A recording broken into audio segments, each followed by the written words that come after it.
Well, welcome everybody back to another fine segment of Lewis at Large Radio. Yours truly, Warner Lewis from the flight deck, and that means smart talk radio's in your future. And boy, this segment's going to be a good one. This is fun. We're going to be talking to Steve Boggan, and a little bit more about Steve in just a minute. But what we're going to be doing is following the exploits of a $10 bill as it travels from, of all places, Lebanon, Kansas, in the center of the state, and it makes its way around the country. It's a fascinating work that Steve has put together. It's called Follow the Money, a month in the life of a $10 bill. Steve Boggan is many things. He was the chief reporter for The Independent and co-founder of the newspaper's investigations unit before moving into feature writing, which he now does for The Guardian, The Times, and The Evening Standard. He lives in London. This is his first real book as he steps away from the periodical world. And why he came from London to do this is beyond me, but we're glad he did it, and we're very happy to have him here. Steve, how are you, my friend? I'm wonderful, Warner. How are you? Well, we're good. I'm intrigued. There have been people that have followed dollar bills around, not to the extent that you did, but do some setup here for us. Here you are. You're writing in London. Tell us the idea and the inspiration.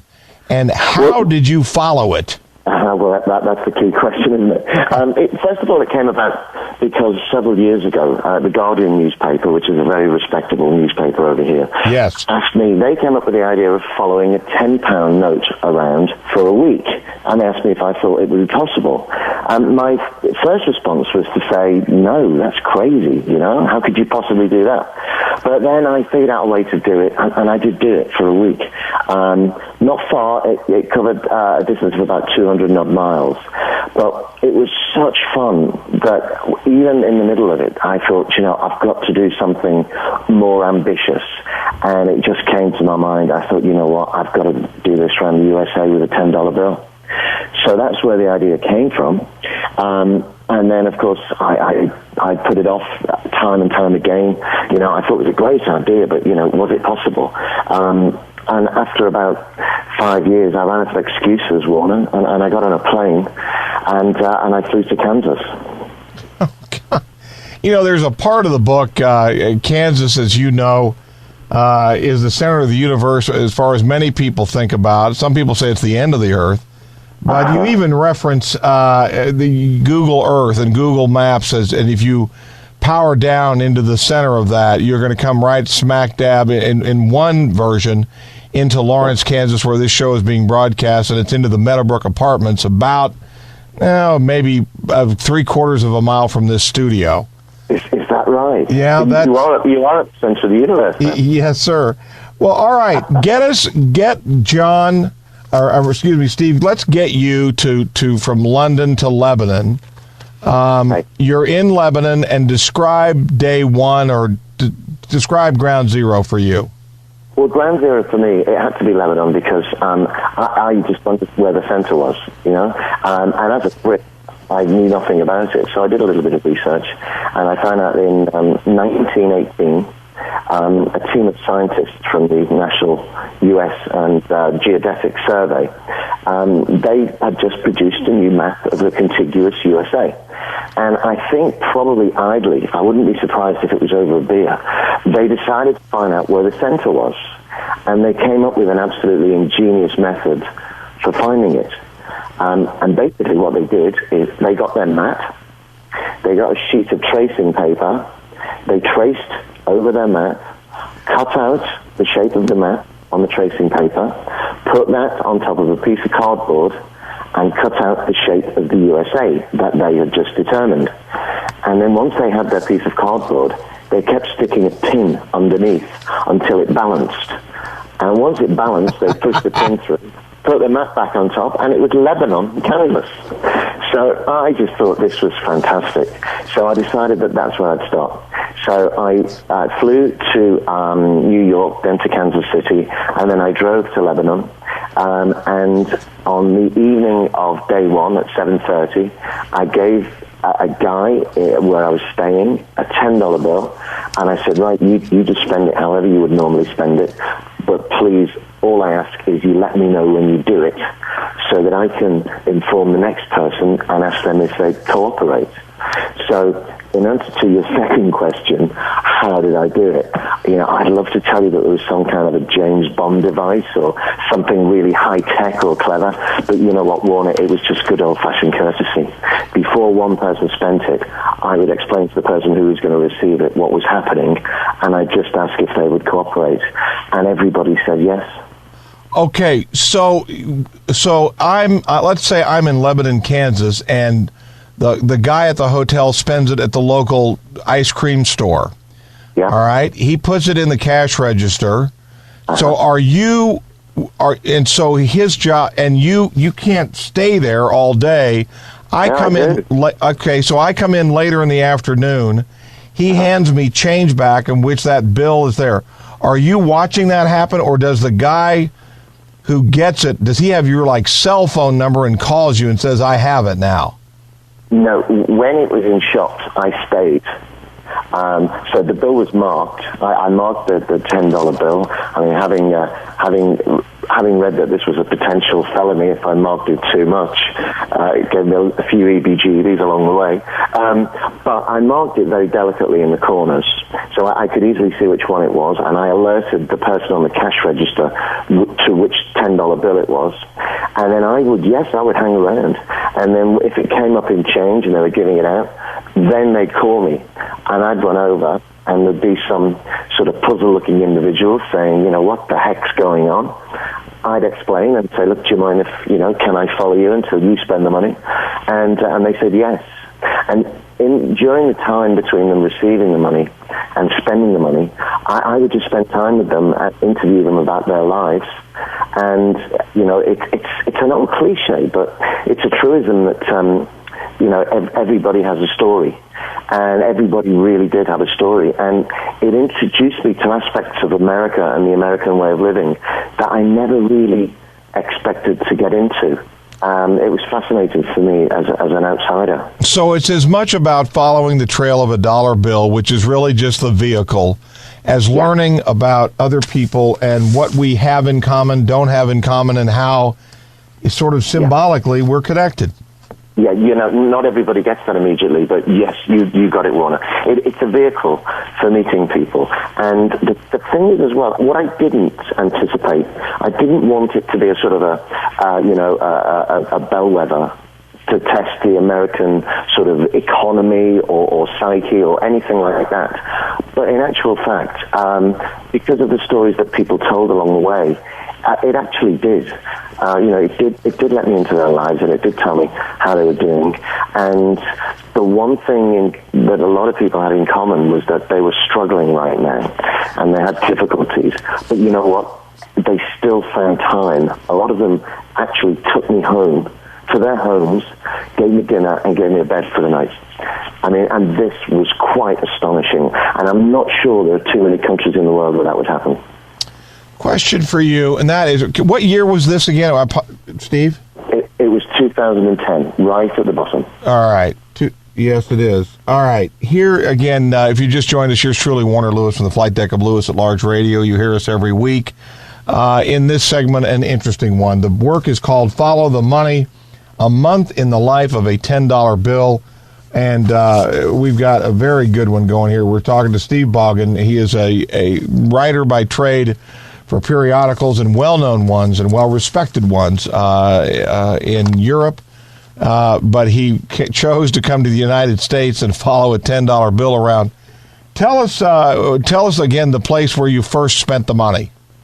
Okay, it was Lebanon, Kansas. Right, but what was the store or whatever? Okay, well, basically, it was a hunting lodge owned by a guy called Rick Chapin, because I'm sure people in the area will know there isn't much in the way of accommodation out in Lebanon. I mean, it's population 218 and sadly falling. But on the internet, I found this couple who had a hunting lodge, which they normally rented out to sort of 10 or 15 people. But when I explained what my mission was, I think they found me vaguely ridiculous and quite funny. And so they put me up for the night. And I thought that they're good people. And so I thought, well, who better to start with than one of those guys? So I gave them the money. And then the next day, they spent it at the town's only general store, a place called Ladau's Market. And then from there, it was given in change to a truck driver who hauled loads to Hayes in Kansas. And then from there, it went to a woman at a gas station. And Warner, let me tell you, this woman was traveling on her own with her 4-year-old son. She was traveling 260 miles to Harrisonville, Missouri. And I'm supposed to take control of these situations and say, hi, before you get this $10 bill, can I explain what's happening? But I lost control of this one. And so she just got the money before I had a chance to explain what was going on. And there is no word other than creepy to describe having to ask a young woman traveling 260 miles on her own if you can follow her. And you know what her reaction was? What? She just said, hey, that sounds like great fun. And so I followed her at a distance, obviously, and became great friends with her and her family. She paid the $10 bill to her future father-in-law, who bought some pork ribs for her. He then drove from Harrisonville, Missouri, to Hot Springs, Arkansas, where the money bounced around a little bit before being given in payment to the lead singer of a blues band called Crash Meadows. And I then hung out with this blues band for 3 days, and I tell you, this is 3 of the best days of my life. Great guys, fantastic musicians, but they nearly turned my liver into blancmange. Yes, I'll bet. Oh yeah, but great fun, And then the lead singer mailed it to pay his fantasy football dues. He mailed it to St. Louis, and I had to follow it. And then it was spent in and around St. Louis, and it bounced around St. Louis for quite a while, until eventually it was spent amongst people in orchards. There were bartenders got it. There were proprietors of a cafe. Where are we now? All sorts of people got it around there, until eventually at an orchard. It was spent at an orchard, and then it was given in change to a banker who was visiting from Chicago. He worked for J.P. Morgan, and he was flying back to Chicago the next morning. So I said, "You're going to spend the money overnight?" And he said, "No, I'm going to bed." And I said, "Okay, I'll see you in Chicago." So I drove from St. Louis to Chicago in time to meet him the next day, and he just used plastic. He didn't spend the money for 3-4 days. So I was bouncing around Chicago for 3 or 4 days. I'm missing out quite a bit here, Warner, but, there are lots of links in the chain. And then eventually it was left as a tip for a barman in a bar, who in turn the next day left it as a tip for a waitress, who in turn drove up through Indiana into Illinois. No, I beg your pardon, into Michigan, where she went hunting deer with bows and arrows with her father, and so did I, of course. And then it was exchanged in a bet. It was lost in a bet over a football match with a Ford car worker, who then drove it to Detroit, which is where, after 3,300 miles, and somewhere in the region of, I think, 24, 25 individual transactions, the journey ended. Wow. Yeah, Are you, I know undoubtedly, having spent now some time in the States, you're aware of the website, I believe is it called Following George? Yeah, do you know what? I got to Chicago, and I called a friend of mine who is an American in Alaska, and I told him what I was up to, and he said, "Oh, wow," he said, "that's like Where's George?" And I said, "What do you mean?" He said, "Oh, that's exactly what Where's George do." And I thought, oh my God, I spent all this time, and somebody's already written a book called Where's George? Anyway, subsequently, of course, I found out that it's a website. Yeah, and it's much different. Yours is much more organic and much more interesting. Well, I do mention Where's George in the book because, when explaining how money moves, I'm sure you're aware that during the swine flu epidemic a couple of years ago, because of the sheer numbers on the Where's George website, doctors use that to track, scientists use it to track the course and the path of the swine flu, or to guess it. Because, of course, if a person, if a $10 bill moves or a dollar bill moves, it's usually because it's in somebody's wallet or pocket. Right. So it's a good way of finding out how people move. But I do have to say, I wouldn't recommend this. It damn near killed me. All right, I have a question for you now. And again, we're with Steve Boggan, who's written an extraordinary tale, mystery novel, labor of love, detective novel, Follow the Money, A Month in the Life of a $10 Bill. Steve, when you told people over in London you were going to go do this, did they think you were nuts? And I'm also curious as why was the United States chosen over any other country to follow a bill?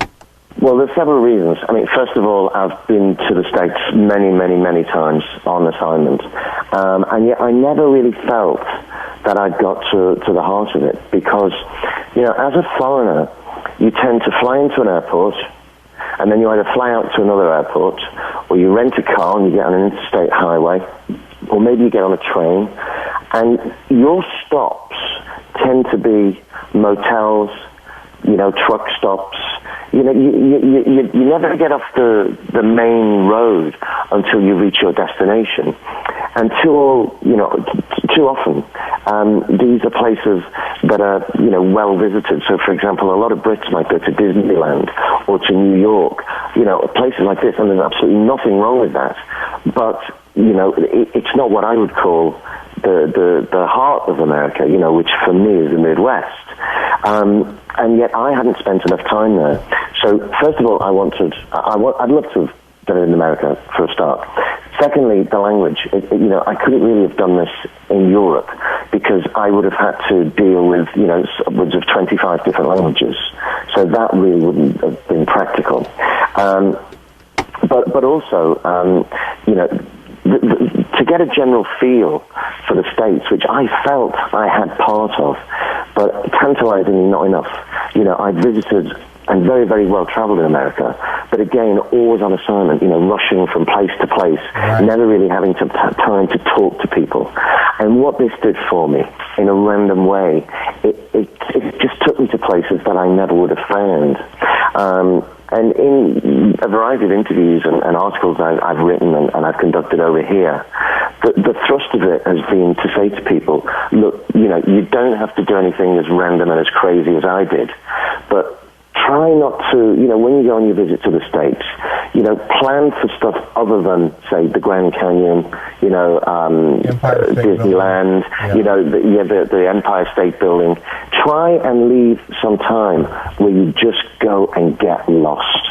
Get lost, get off the interstate highways, go on some of the smaller roads. And when you stop, you'll be amazed at the time people have for you and the friendliness, which to a very large extent has been lost over here.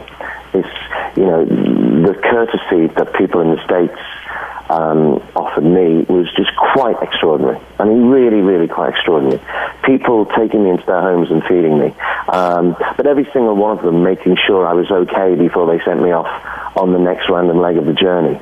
And I think you should be very proud of that. So I'm gathering by what you're saying is that this story would be completely different if you would have dropped this in Times Square. It probably would, but I wouldn't be too dismissive of the big cities because it did go to St. Louis and it did go to Chicago, and people were very supportive and understanding there. The only difference was they had slightly less time for you. So they would cooperate, but they'd say, yeah, okay, look, I've got to go to work, I'll call you and I'm going to spend the money. And you'd be, you would be sort of wandering around and hoping that they would call, because of course there's always the possibility that somebody just forgot about you, and or lost it or spent the money and forgot to tell you, and of course that was a living nightmare all the time throughout the whole project. But people who got involved seemed to treat it with as much importance as I did. And again, that was a great credit to them. But I wouldn't be dismissive, It depends which person you give it to. Yeah, if you just say, look, I know it's crazy, I'm following that $10 bill, can I follow you till you spend it? And mostly they'd say, get out of here, you know? Yeah. And then they'd say, okay, you know, come along. And that did happen in the big cities too. They just didn't have quite so much time for you. And they certainly wouldn't take you home and give you a bed for the night. Or as a few times I was given fairly luxurious RVs for the night. You know, stuff like this. You know, sofas and bedrooms. You know, that was pretty cool. And that was quite astonishing, really.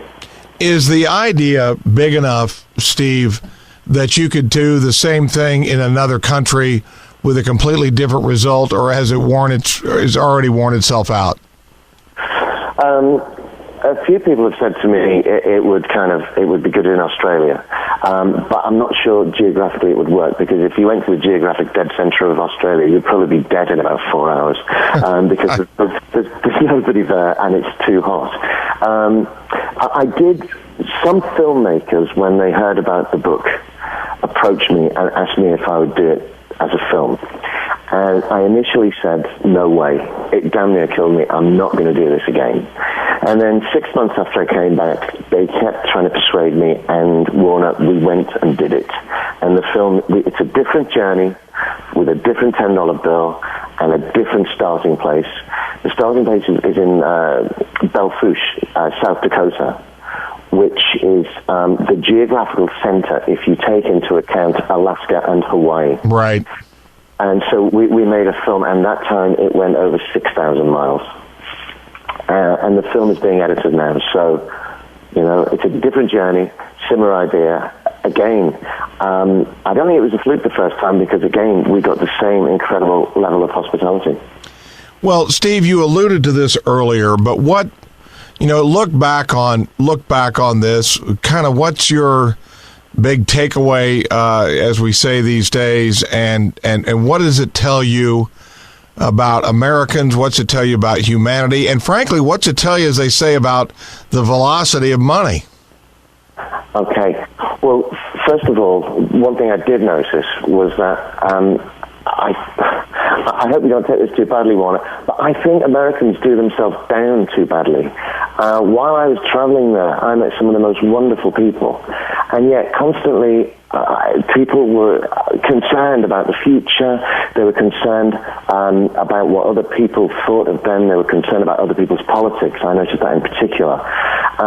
And I never thought I'd have to say that I think you may need your ego massaging a little bit, because I think America at the moment is doing itself down a bit too much. I think you should be a bit prouder of yourselves than you are, because I think the measure of a people is the way it treats outsiders. And if that's the measure, then the way I was treated does great credit to the U.S. That's point one. Point two, what did I took from it? I took some wonderful experiences from it, and also some friends who I'm still regularly in touch with, not least Crush Meadows, the blues band, who I recommend you go and have a listen to. Now they're fantastic. I'm still in touch with them, and since I've spoken to a number of people, some have had children, some have got married. You know, things like this have happened, but we keep in touch. And as for the velocity of money, it told me that it's slowing down because of plastic. So, for example, I could be in a bar and be there for 8-10 hours because people paid anything over $10, $15, $20, they paid with plastic. If you had anything under $20, you would pay $20, but not necessarily need $10 in the change. A lot of people paid with plastic where it got above $20, and that slowed me down, slowed the $10 down. Yeah. But 3,300 miles is still a lot more than the average journey. Do you remember I mentioned that there was a sort of Where's George project to identify the movement of money to track the movement of swine flu? The average journey then was somewhere upwards of 500 miles. And of course, mine was over 3,000 miles, which said to me, because I had some rules here. My rules were I would never suggest to people what they did with it. I would never interfere. I would never tell them what to do with the money. They had to be independent. But the sheer distance that I covered said to me that on occasion I think that people possibly thought of something good or interesting for me to do. So possibly they thought more keenly about how they would spend the money. And as I say in the book, that means that if it was an experiment, it said more about people than about money. And the findings were that, on the whole, people are good. They will meet somebody like me, often towards the end of the journey, in a fairly bedraggled and fairly grotty state, but they'd still have the kindness to take him into their homes, feed him, give him a bed for the night, and send him away with good prospects. And if that is the result of an experiment, then I think we should all be fairly happy with it. Well, again, we're beginning to wind down a little bit. We're with Steve Boggan, and he is a journalist from London, writes prolifically for quality publications over there, and he came to the United States some 3 years ago, dropped a $10 bill into the center of the United States in Lebanon, Kansas, some 150 miles or so west of here, and tracked its journey along 3,300 miles across the United States and the American Midwest. Steve, I suppose maybe one of the reasons why Americans seem not down necessarily, but defensive is because maybe we've been made to feel that way through a lot of harsh international criticism. I don't want to get too political here, but I think you probably agree with that. We've gotten quite a bit of criticism, as you can imagine. Hey, one final question for you here. What happens if, as part of one of the legs of this journey, you hear someone say, they say, what are you doing? Well, I'm getting ready to get on an airplane and I'm going down to Florida or I'm going to Europe. Would you follow them all the way over there? Absolutely. Absolutely. I mean, there was one couple who they were Canadian, and they were in Hot Springs, and they received the money in a bookshop in change for a $20 bill that they bought a book with. And they were from Ontario in Canada. And they said, well, hey, we're going home tomorrow, you might have to follow us. And I said, okay, fair enough, I'll do that. But as it happened, instead, they decided to go to a bar and buy a few beers instead. And so that was a better outcome. But yes, I would have followed them. Well, it is a fascinating story. Again, the work is called Follow the Money, a month in the life of a $10 bill. Steve Boggan is the author, and thank you so much. Two things. Number one, for your time today, but just as importantly, Lebanon, Kansas, I know thanks you for putting them on the map, and an extraordinary story. And what's your next project, Steve? My next project actually begins in a couple of weeks. I'm off to California to dig for gold. You're going to go to California and dig for gold? Yeah. What could possibly go wrong, Warner? No kidding. Well, we'll be anxious to hear about it. It's published by Union Books. Hey, Steve, how can people get a copy of it? You can get it on Amazon.com. I believe it's in Barnes & Noble, but I'm over here and Barnes & Noble's over there. But the best way is probably Amazon.com. All right. Well, listen, again, thank you so much for your time. And if you come back over to the States, are you going to travel through Kansas, or do you know yet? No, this one I know where I know where I'm going to start to dig, but I don't know where I'm going to finish to dig. And my fiance here, she's a little bit worried about the bears, but I told her I'll be okay. In Northern California, understood. I can tell you this: there's precious little real gold here you could mine. You might be able to find some fool's gold on some rocks, though. Yeah, listen, if I get some fool's gold, it'll be completely appropriate for me. Hey, listen, thanks so much, and have a great rest of your day. That's been a great pleasure. Thanks, Warner. You bet. We will be back with more right after this on Lewis at Large.